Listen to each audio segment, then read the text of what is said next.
더불어민주당 대선 후보 선출을 위한 대구 경북 지역 순회 경선이 오늘 오후에 진행됩니다. 지난 주말 충청권 경선에서 과반 득표로 압승한 이재명 지사가 과연 3연승을 거둘지 최대 관심사입니다. 국민의힘은 김웅 의원실에 대한 압수수색에 반발하며 김진욱 공수처장을 검찰에 고발했습니다. 국회 나가 있는 취재기자 연결합니다. 차정윤 기자. 네, 정치부입니다. 민주당의 대구 경북 투표 결과 오늘 오후에 언제쯤 발표됩니까?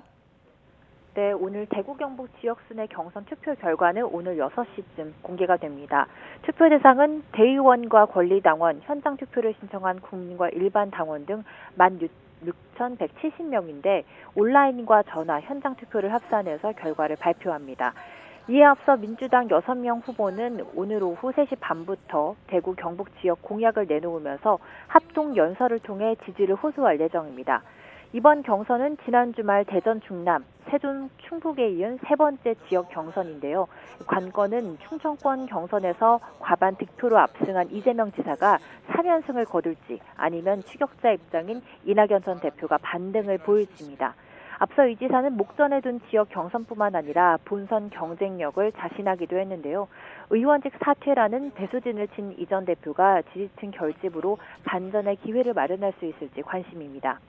내일은 강원도 원주에서 진행되는 강원 순회 경선 결과와 함께 국민과 일반 당원 64만 명의 투표 결과를 한꺼번에 공개하는 1차 슈퍼위크가 진행됩니다. 경선 전체의 판을 판가름할 수 있는 중대 분수령으로 분석되는 만큼 이 지사가 대세론을 굳히며 결선 투표 없이 본선 직행 티켓을 거머쥘 수 있을지 주목됩니다. 어제 국민의힘 김웅 의원에 대한 공수처의 압수수색 여파는 계속되고 있죠.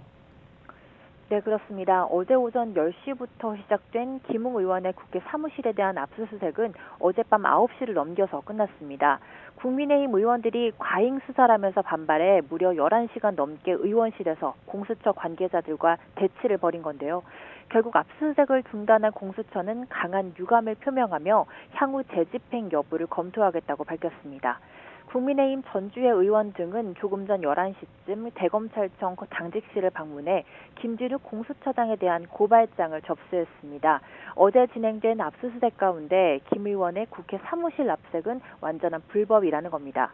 앞서 김 의원도 어제 자택 압수수색은 적법하게 진행해서 협조를 했지만 의원실의 경우에는 영장도 제시하지 않고 압수 대상이 무엇인지도 말하지 않았다며 강하게 항의하기도 했습니다.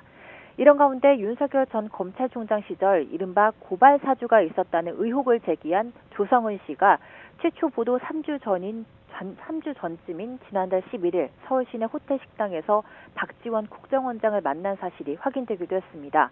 앞서 조 씨는 호텔 식당에서 찍은 사진을 자신의 SNS에 올리기도 했는데 박 원장 측은 두 사람이 만난 사실은 맞지만 고발 사주 관련 대화는 없었던 것으로 안다고 전했습니다. 이와 관련해 윤 전 총장 캠프 측은 두 사람의 만남을 국정원의 대선 개입 의혹이라고 규정하면서 수사를 촉구했는데요. 윤 전 총장도 조금 전 대구에서 가진 기자간담회에서 고발 사주 프레임 자체가 허술하기 짝이 없다며 국정원장이 얼마나 바쁜 사람인데 제보자와 무슨 이야기를 하는 것이냐고 의문을 제기했습니다. 당내 경쟁자인 홍준표 의원은 후보 개인 문제에 대해 당이 말려 들어가면 안 된다면서 의혹 당사자들은 사실을 국민 앞에 명명백백하게 밝히라고 견제구를 날렸습니다. 민주당은 적극 공세를 펴고 있습니다. 민주당 김진욱 대변인은 중대한 사안 앞에서 불법 수사나 야당 탄압 등을 운운하는 것은 언어 도단이라며 국민의힘이 사안의 본질을 교묘하게 비틀어 사법적 책임을 회피하려 한다고 주장했습니다. 지금까지 정치부에서 전해드렸습니다.